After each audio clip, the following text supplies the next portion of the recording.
చేవెళ్ళ నియోజకవర్గం ఆలూరులో దేశవ్యాప్తంగా మొట్టమొదటి ప్రారంభించడం జరిగింది. ఆ మీటింగ్కు నేను కూడా పోయినా. అది ఎంతో దురదృష్టని కోట్లాది మంది భారతదేశంలో బాధపడుతున్న పేదరికం ఉన్న ప్రజలకు ఈ స్కీమ్ ద్వారా ఒక పని గ్యారంటీ జరగాలి, వాళ్ళకి తిండికి తిప్పలు లేకుండా ఉండాలి, వాళ్ళు పోయి పని చేసుకుంటే వాళ్ళ పని దొరకాలని ఒక బ్రహ్మాండమైన సంకల్పంతో, ఒక అభ్యుదయ భావంతో, ఒక సామాజిక బాధ్యతగా ఆ స్కీమ్ను పెట్టడం జరిగింది. కానీ ఇలా జీరామ్జీ అంటున్నారు. జీరామ్జీ ఏందో నాకు అర్థం కాలే. ఆ జీరామ్జీ ఏందో నాకు అర్థం కాలే. ఆ జీరామ్జీ అనేది ఇప్పుడు దేశంలోనే జీరామ్జీ కోతులు, ఆ కోతులు బంద్ చేయరు. ఇది బంద్ చేసే బదులు మీరు మహాత్మా గాంధీ పేరును తొలగించి కాంగ్రెస్ పార్టీని నామరూపకం చేసి ఈ దేశాన్ని ఏమో చేయాలని మీరు ప్రయత్నం చేస్తున్నారు మోడీ, నరేంద్ర మోడీ. కానీ మీరు ఏం చేయలేరు.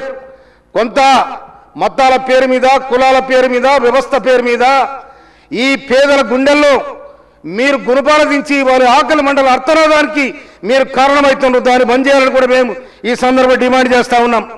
ఇవాళ మోడీ చుట్టాలు ఎవరు? పనికి ఆరు పథకం పోరు, అమిత్ షా చుట్టాలు పోరు, ఎవ్వరు పోరు. ఇవాళ ఆకలి మండలి అర్థనాదాలు ఎస్సీలు, ఎస్టీలు, బీసీలు ఇవాళ ఆ స్కీమ్లో పాల్గొన్నారు. అందుకోసం తెల్లారంగా గడ్డపార పట్టుకొని చేసే సందర్భాలు ఉన్నాయి. నేను కూడా ఆ పనిలో నిమగ్నమై ఉన్నా నేను. ఎందుకంటే కరోనా వచ్చినాడు కష్టజీవులు ఇవాళ మాకు ఇదే ఆధారం అని బతికిన సందర్భాలు చూసినాం మేము. అందుకోసమైనా నడవంతరంగా ఇవాళ మీకు ఏం నష్టమైందో కూడా నాకు అర్థం కాలే. మహాత్మా గాంధీ దేశ స్వాతంత్రం కోసం ముందు వరుసలో ఉండి కొట్లాడిన మహనీయుని ఇలా పేరు తీసేసి జీరామ్జీ అంటే మరి ఏదో నాకు అర్థం కాలే. అందుకోసమనే ఈ పేరు మార్పును బంద్ చేయాలి.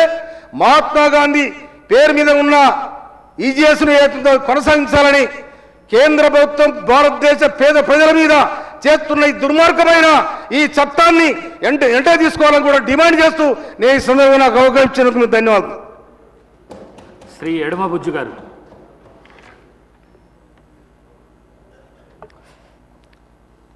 ధన్యవాదాలు అధ్యక్ష. ముఖ్యంగా ఈరోజు నాకు ఈ అవకాశం రావడం, నిజం చెప్పాలంటే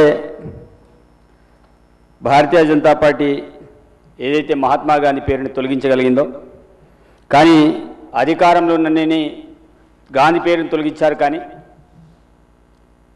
పేద బడుగు బలహీన వర్గాల గుండెల నుంచి వారి యొక్క సిద్ధాంతాన్ని ఎప్పటికి కూడా తెరచలేరు, ఎటుపరికి చెరపలేరు.